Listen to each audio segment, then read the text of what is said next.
Now available in paperback and e-readers, Isis, Revenge of the Cyber Goddess.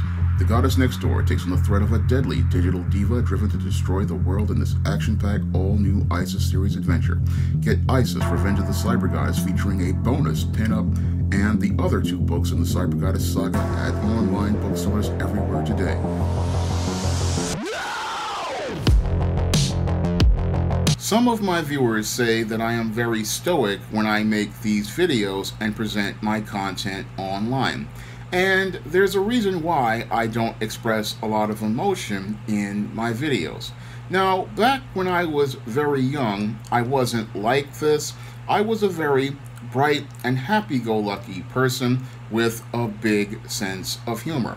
Unfortunately, as I entered into adolescence and I went into junior high school, I ran into a lot of individuals who did not like my humor, and they would put their hands on me. So what I would do in response to keep from getting into trouble with these individuals is I just went silent. And as I went silent, I just decided not to express any sort of emotion, because the junior high school I went to, IS 148, was basically like a prison yard. And if you expressed any sort of emotion or had any sort of smile, people would go out of their way to try to attack you and assault you before school, during school, and after school. So I learned to keep my emotions in check, to try to avoid getting into it with these individuals who were all talking about the school. So that's where I started to learn to try to not have any sort of expression on my face, and not to really use my voice the way I usually used to use my voice at home, because there was a lot of people looking to cause me trouble, and I wanted to avoid that trouble in school. So I just wound up suppressing a lot of who I used to be, and I wound up creating a new persona so I could go and be able to survive that whole junior high school and later on my high school experience. So that's one of the reasons why I don't really express a lot of emotion.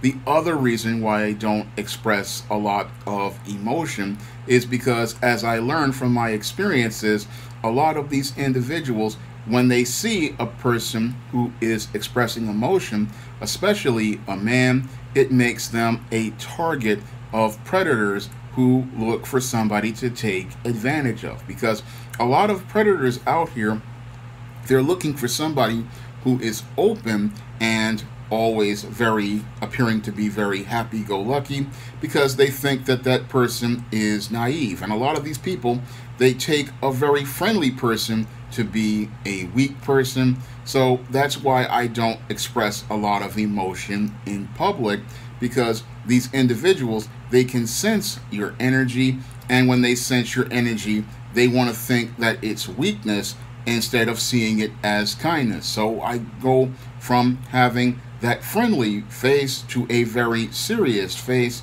and this is one of the things you have to do in inner city areas like the South Bronx, because these individuals, if they see you with that friendly face, with that smile, it puts a target on your back, and that target can lead to you possibly getting robbed at the minimum or losing your life at the extreme. So as when I was growing up, I had to learn to become a completely different person in order to survive in this whole Bronx that I'd grown up and lived in. And I couldn't be that fun, happy-go-lucky person who goes out and tells jokes, or go out here and, talk to people the way I wanted to talk to people, because a lot of the people I was dealing with were extremely hostile, and some of these people were extremely violent. So I could not go out here and be an open person in a dark place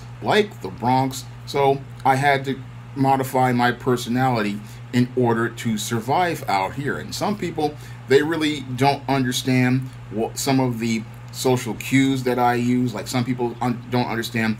There are times that I don't make eye contact on camera, and there's a reason for that, because in this South Bronx, if you make eye contact with the wrong individual, that person can possibly take your life. And when I was going to junior high schools like IS 148 and places like Park West High School, these hellhole public schools, all you had to do was look the wrong way and you possibly could wind up getting cut with a box cutter, or at the worst, you could wind up catching a beat down at the end of the school day. So I learned the best way to try to survive was not to make any eye contact with many of these individuals, because the schools I went to, the eye contact was not considered a safe thing to do. So I learned a lot of different things that lead to this stoic and somewhat grim personality that I have right now.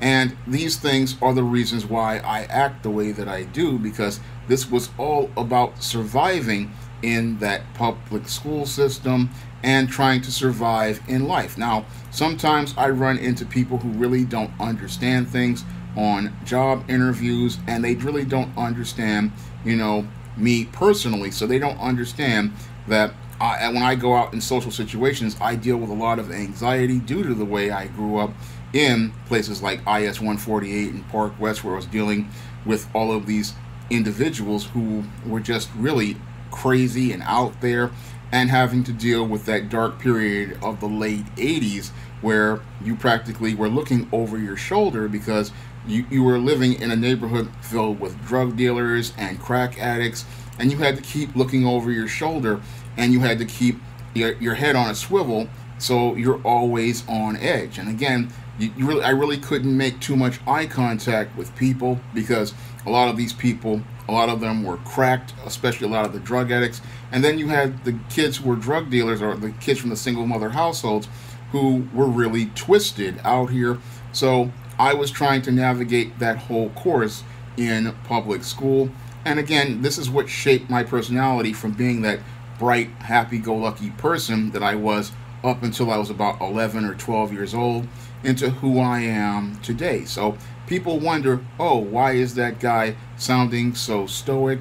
And that's because I needed a certain facial expression in order to survive in a dark place like New York City. And I don't really talk in a tone because I don't want to set people off, because I remember working in a law firm in 2002, and I was talking to people like I am right now, and the person got so upset over the phone when I was working this receptionist job. They said I was being hostile to them, and that was one of the things that leads to me not using I wasn't able to even use my voice for years, and I was afraid to even talk for years. But I decided after things got really bad as related to my finances, I was coming to YouTube in order to expand my platform. So I started finding and rediscovering my voice once more. Now, I don't know if I'll ever get back to being who I was before, but I have this personality due to the way I grew up and the experiences I had. So a lot of people wonder, why am I so stoic in my videos? And again, this is all about survival for me. And the best way for me to survive, as I see it, is to have a impassive face and to go out here and really speak in a tone that does not offend people, because people, especially in New York City, are extremely fragile, and some of these people get set off the least little thing, and the least little thing has them getting emotional over something that absolutely means nothing, like those passport videos I tried to do. You never know what can trigger some of these people and set them off. So I try not to trigger some of these people out here, and I try not to say things to try to offend people. But some of these people, what I've learned is they get offended over the least little thing. You don't mean to offend them, but that's one of the reasons why I appear to be so stoic in videos, is these experience I've had with these extremely emotional individuals, and that makes me not want to express emotion, because I don't know if I'm going to look the wrong way or say the wrong thing to set this individual off. So that's why I just keep with what I am right now, because this is how I live in real life. This is how I've been forced to live in real life. I would love to go back to being that fun person. I would love to go back to presenting jokes and gags like I do with the Joker Joe Biden and other types of comedy, because I'm a guy with a really big sense of humor, but I can't express that because when you're dealing with a lot of people out here, you never know how they're going to react.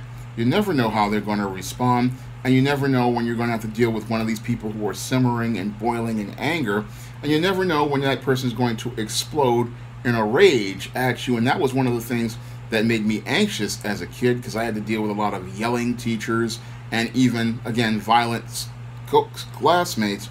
And this is one of the reasons why I just wound up shutting down and going silent, because that way I could stay out of trouble and I could fade into the background. And that's one of the reasons why I don't really express these emotions, and I just learned how to navigate through them, because that was all about survival. So for me, I don't really like expressing too much emotion, because when you're dealing with emotional people, they just lose it. And then when I express emotion, I would always have to deal with somebody who would just lose it, and then I also would have to deal with people who just would get violent. So I didn't want to deal with any of that. So I wound up turning off my emotions, and I wound up being what I am today. So I don't really want to, again, get too emotional with people, because emotions for a man, when people see it, they see weakness, and they see a way to take advantage of someone. Whenever somebody sees a guy like me, they would think that, oh, if I see him smiling or I see him laughing, I'm looking for an opportunity to come in and take advantage. And that's what I ran into with a lot of people. And then I ran into people who wanted to make me miserable because they were miserable. So I learned to keep my feelings to myself, and I learned how to stay silent and just go out here and walk and survive the best way I could. And one of the ways I learned to survive is to just not have those emotions, not have those feelings on the outside.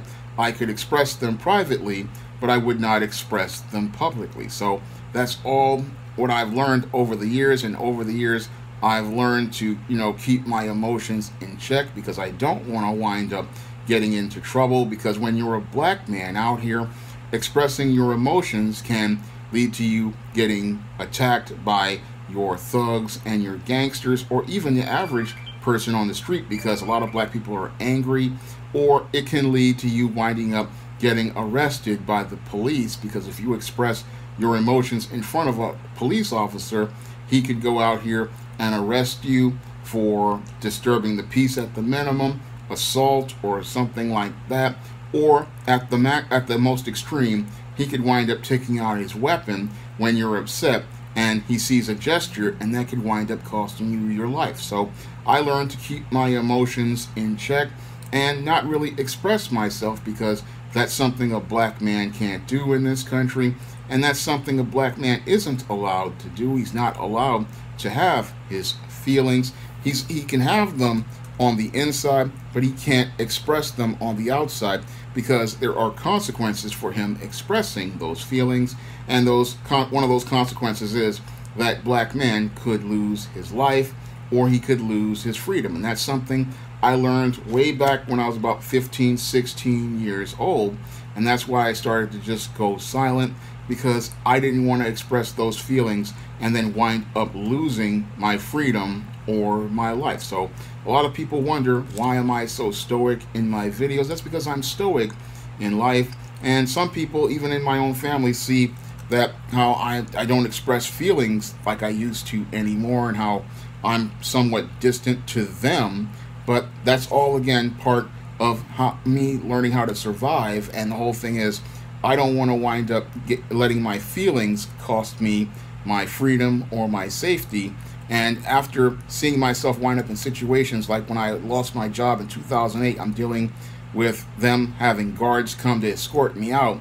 I learned to keep my feelings in check, and that I learned to keep my emotions in check. So I don't really like expressing too much emotion. when I'm in public, and sometimes I'm not even in private, and people, they think that, oh, there's something wrong. But the whole thing is, I ran into a lot of toxic and wrong people, and that's why I can't really express feelings like I used to. And I'd love to express those feelings again, but the whole thing is, I'm wanting things to get more stable with my life, and I'm wanting to get things more right. So I'm looking to try to, get myself together as related to things in my life. So that's why I don't really express too much feeling like people want. And as I see it, expressing emotions, that really is a sign of weakness. And it's one of those things that people use to go out here, and if you get too emotional, they use it to try to take your videos down, or they try to use it to go after your channel. So that's one of the things that I learned from David Carroll, that he said that if you get too emotional, they'll try to take your channel down and say it's hate speech. But the whole thing is, when you're just presenting points and you're in a calm fashion, there's nothing that they can say is offensive. And that's one of the things I learned how to do is, again, try to do things in a way that does not really trigger some of these people, because I've dealt with so many different types of time bombs in public school and dealing with them in the workplace. So I don't really like to express too much emotion, because, again, it makes you look like a target, it makes you weak, and it makes it where people try to set you up. So people have done that to me in the past, and that's why I don't really express emotion in a lot of the videos I present. Now, if you want to see me make more videos like this, you can donate to the Patreon, the PayPal, or the Cash App by clicking the links in the description box. And if you want to pick up some of my positive SJS Direct fantasy fiction, like the ISIS series, the E-Steam series, the John Haynes series, and the books of the Spencerella trilogy, you can pick them up on Amazon.com in paperback and Kindle format. You can also find them on Smashwords, the iBook Store, and Google Play. That's all I have to say for this video. You can comment, rate, and subscribe. Now available on Kindle, E-Steam No Good Deed. The Devilish Diva scares some stick-up kids straight in this action-packed E-Steam series comic. Get E-Steam No Good Deed on Kindle for 99 cents today.